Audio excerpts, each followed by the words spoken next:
Nobody ever asks a kid with autism, what is it you really like to do? At this school, we ask, what is your goal? What is your dream? We couldn't ask for a better team member. Everyone needs a little bit of help. And I have a studio full of artists. They're storytellers, they're dreamers. Does it take a little hand-holding? Yes. Does it take a commitment that we will not stop until this succeeds? Yes. But that's how we make movies. I used to work as a stock clerk who would just go through the aisles and organize things. People are saying, you're autistic, you can't work here. It's like, no, this place shows me I can. Even though I have autism, you can still follow your dream no matter how hard life gets. And that's how I'm going to get through this.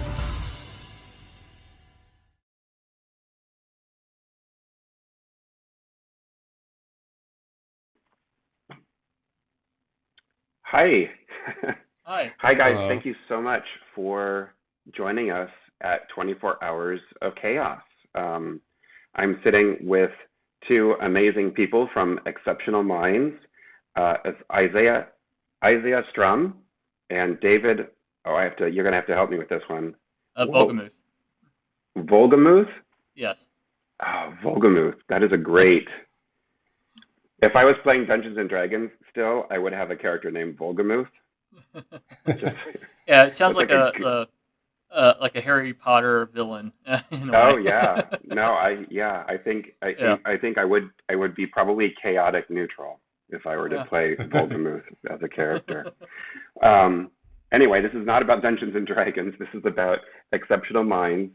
Thank you both for joining us. And let's just get to it. Let's hear a little bit more about Exceptional Minds. Isaiah, could you tell me how long have you been with Exceptional Minds? Well, I've been with Exceptional Minds for almost 6 years. I started as a summer class student, so that was just me testing the waters with it, and then I officially joined the school, and then I went through all 3 years, and I discovered my love for visual effects.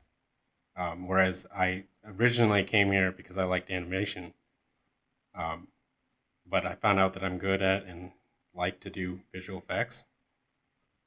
And then once I graduated, I went to the studio, and then almost immediately, Exceptional Minds helped me get a job at Fox doing motion capture.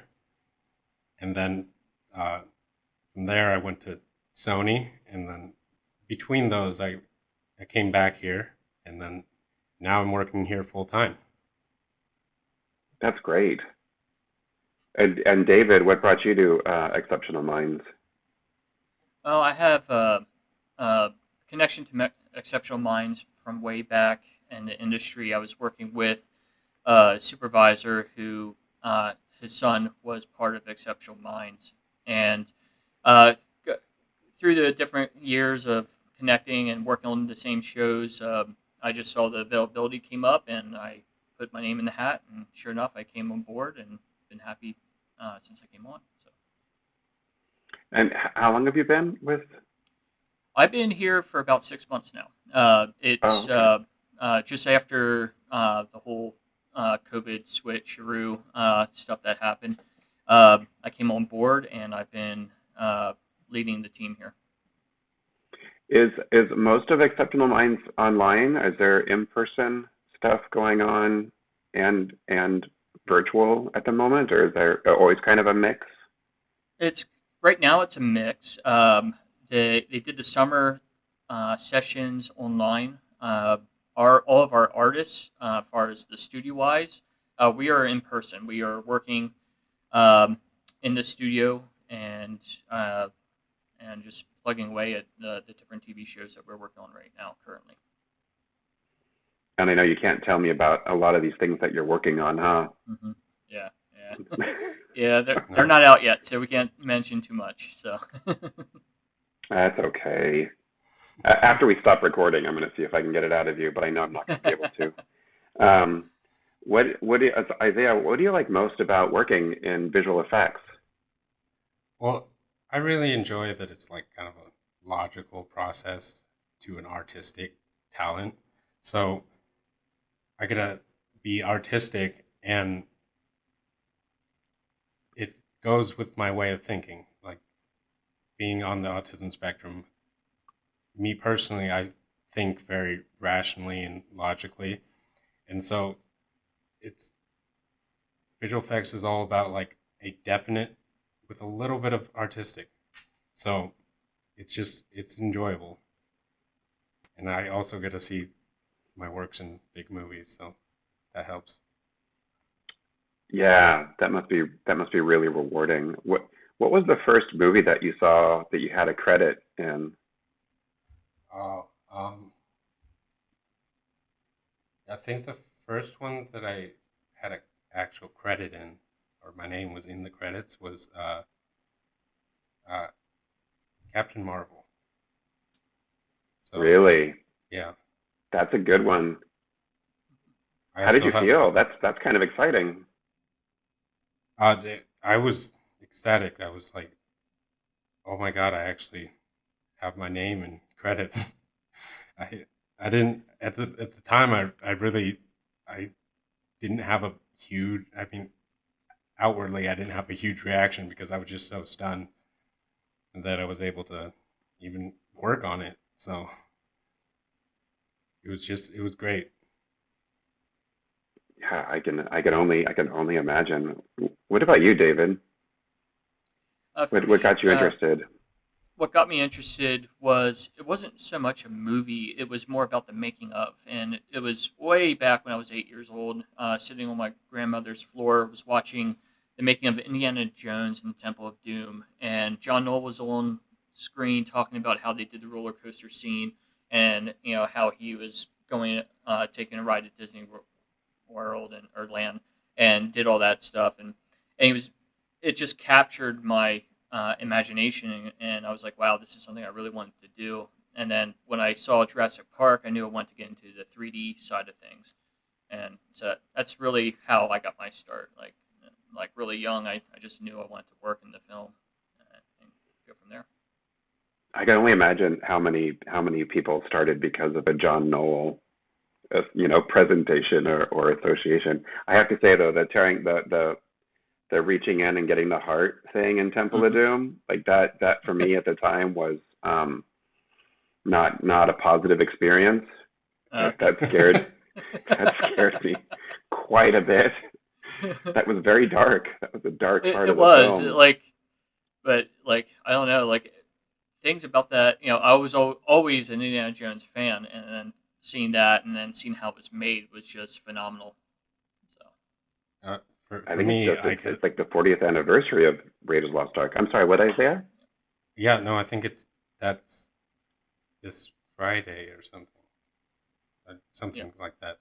Um, but like for me, I enjoy horror movies, so I being able to see the mix of the visual effects with the practical effects, that's enjoyable. So Well, yeah, I can't do the horror horror movies anymore. Yeah, actually, the first movie that really scarred me was Alien. The first time I saw Mm. Alien. Um, Aliens was fun. Alien scared me. I was a little too young probably to see that movie in the theater, but somehow I talked people to letting me go. But that's good. You like horror movies. You're a braver man than I am. Um, Isaiah, can you tell me a little bit about some of your favorite projects and what you did on them? so uh, one of my favorite projects was, I believe it's a Netflix movie. It's called Max and Molly. I got a It was something very simple. It was just removing street signs so that you couldn't identify where exactly it was. Um, but it was a challenge because it was anamorphic, meaning that it was like pretty much double the size, and didn't my work I had never worked on an anamorphic show before that, so just being able to work on super high quality stuff, and then doing little nitpicky work that it got to like version 10 that it really clicked with me how detail oriented I needed to be with visual effects. So that I think that was probably the shot that just got me hooked on what I needed to do, and just being a visual effects artist and having that be a gratifying thing. And what about you, David? For me, I'm sorry. Say the question again. What what just some of your favorite projects that you worked on? Favorite projects. For me, the favorite project aspect wasn't more about the film. It was more about like the atmosphere of where I was at. So I have two places that I like were that was just like really fun, atmospheric. So over at Marvel, I was a part of the in-house team on two films, which was Guardians of the Galaxy and Ragnarok, the latest of the Thor movies, and it was a lot of fun. We had a good time. We got to work side by side with the VFX supervisor on the show, and we were able to just kind of like really bounce things off of each other and kind of be really creative. And it was like just a fun time. And working over at Bat Robot with the Star Wars, Star Trek, and Mission Impossible franchise was a lot of fun as well. Same type of crew, same type of atmosphere, just a lot of fun working with really cool directors like Brett Bird and J.J. Abrams and all. So. Yeah, talk about two fun movies to work on: Guardians of the Galaxy and Thor Ragnarok, and talk about two amazing directors as well. Yep. Have you seen the new Suicide Squad I have film that James Gunn did? I have. I liked it a lot. Did you like it? Yeah.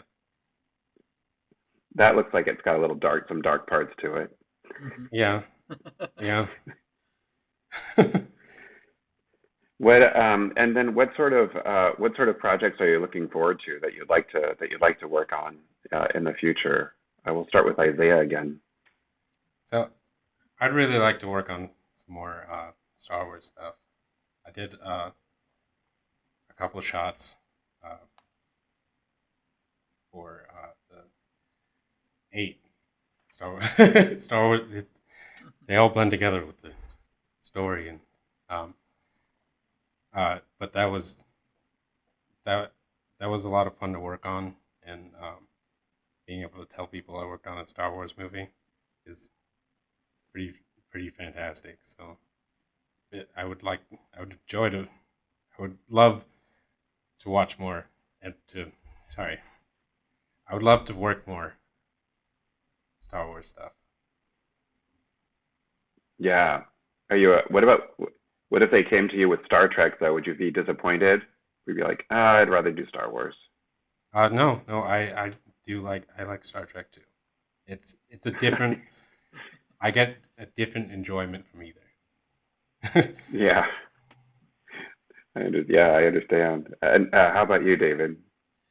For me, I would say like I'm more interested in the technology aspect of what's going on in the industry right now. So I'm really looking forward to learning more of using Unreal Engine to get into the real time filmmaking aspect of the industry.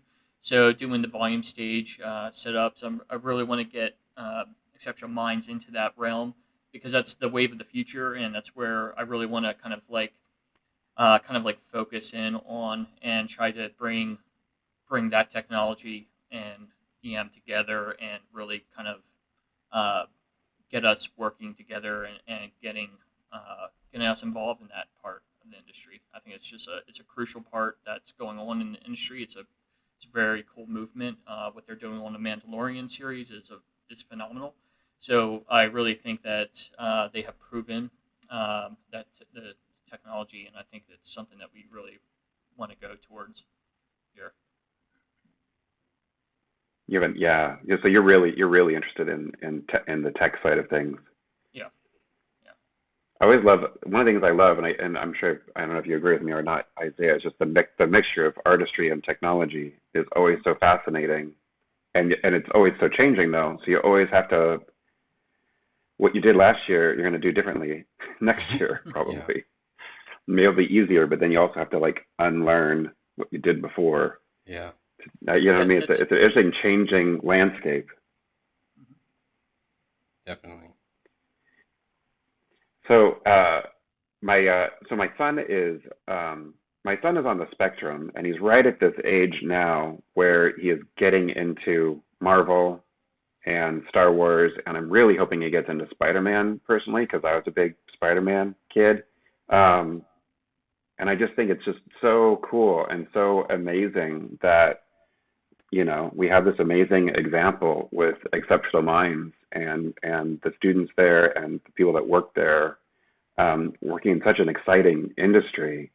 First, I have to ask, Isaiah, do you have any advice for neurotypical people when it comes to working with autistic people?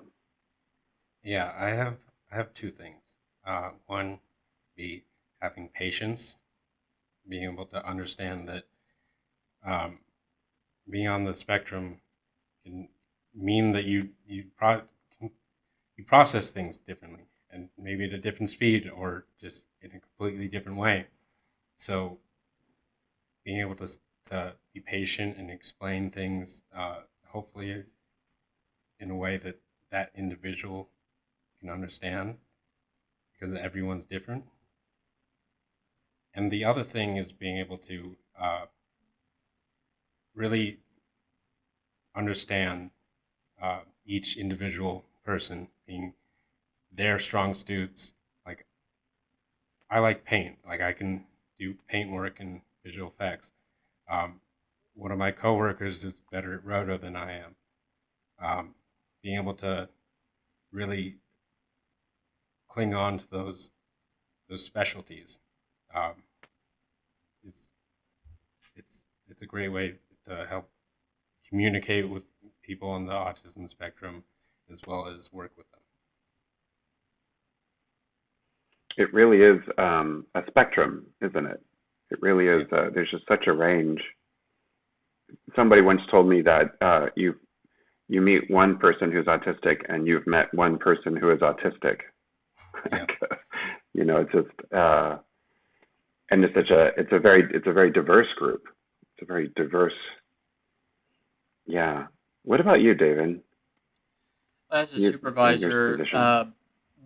one of the things that I've been constantly working on and making adjustments with is understanding how each of the artists, just like Isaiah was saying, how each of the artists process information. So I need to kind of like look at the shot and who would be best suited for the shot, and how I can help each one with the shots that I give them, and how I can challenge them, because every artist has like Isaiah was saying, was like it has like a little specialty, but what I want to do is I want to expand their specialty areas. So I will give them things that they might not be fully comfortable with at first, but I'm there to help them as well. And so it's not just like a supervisorial role; it's kind of like a teacher as well, a mentorship type of relationship with a supervisor and someone that's on the spectrum, and just understanding how to communicate with them. Some of the artists like verbal communication, some like visual communication, and some like it written down so they can read it and process it. So it's just working with the different artists and understanding, getting to know them, and working with each of them in a way that they can process information is very crucial with artists that are on the spectrum. I imagine you've learned a lot working there. Oh, absolutely. Like, I'm learning every day, working with all of the artists, and yeah, like, and the work doesn't stop. The learning doesn't stop. It's a continual learning curve when we're working in the industry, just like with technology and working with other artists throughout the different studios I've worked with. Everyone works a different way, and it's just a matter of being a team and coming together and helping each other out. So. Which is really what we should just be doing with other people anyway, huh? Yeah. something we all could get a little reminder of sometimes, huh? Yes. Yeah. Well, thank you both so much for sitting down with me, albeit virtually, and talking to me about Exceptional Minds and the work that you do. Is there anything else you'd like to say in closing? Is there anything else you want to add to this? Just another thing. Super open-ended, I know.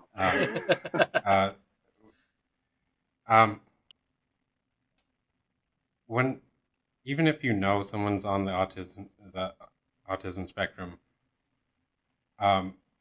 you don't have to. You just treat them like a person. It's autism doesn't make you not a person. It makes you a person that learns differently or understands things differently. But so does being another person. So just again, be patient. And part of that patience is getting to know them. You give them a chance. And it sounds like you will be rewarded too. Yeah. You're gonna find very, very unique people. That's really great. Thank you. That's a good point. How about you, Mr. David? David, right, I would say anyone who has any questions that we could help with, especially industry professionals who are interested in having any of our artists come on board or want to reach out to us about what that would look like and how we could help. To the artists that are out there that are searching for a place to come and learn visual effects, reach out to us. We have a website. We have the summer sessions that you can come to, and we have the full school that you can come to. And we are happy to talk with you and explore what we can do to help.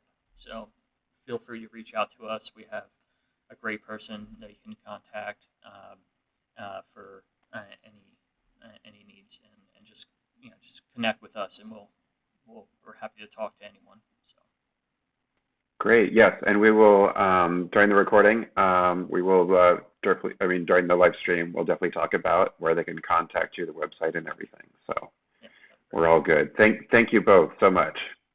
Yeah, thank you. Thank you for having us.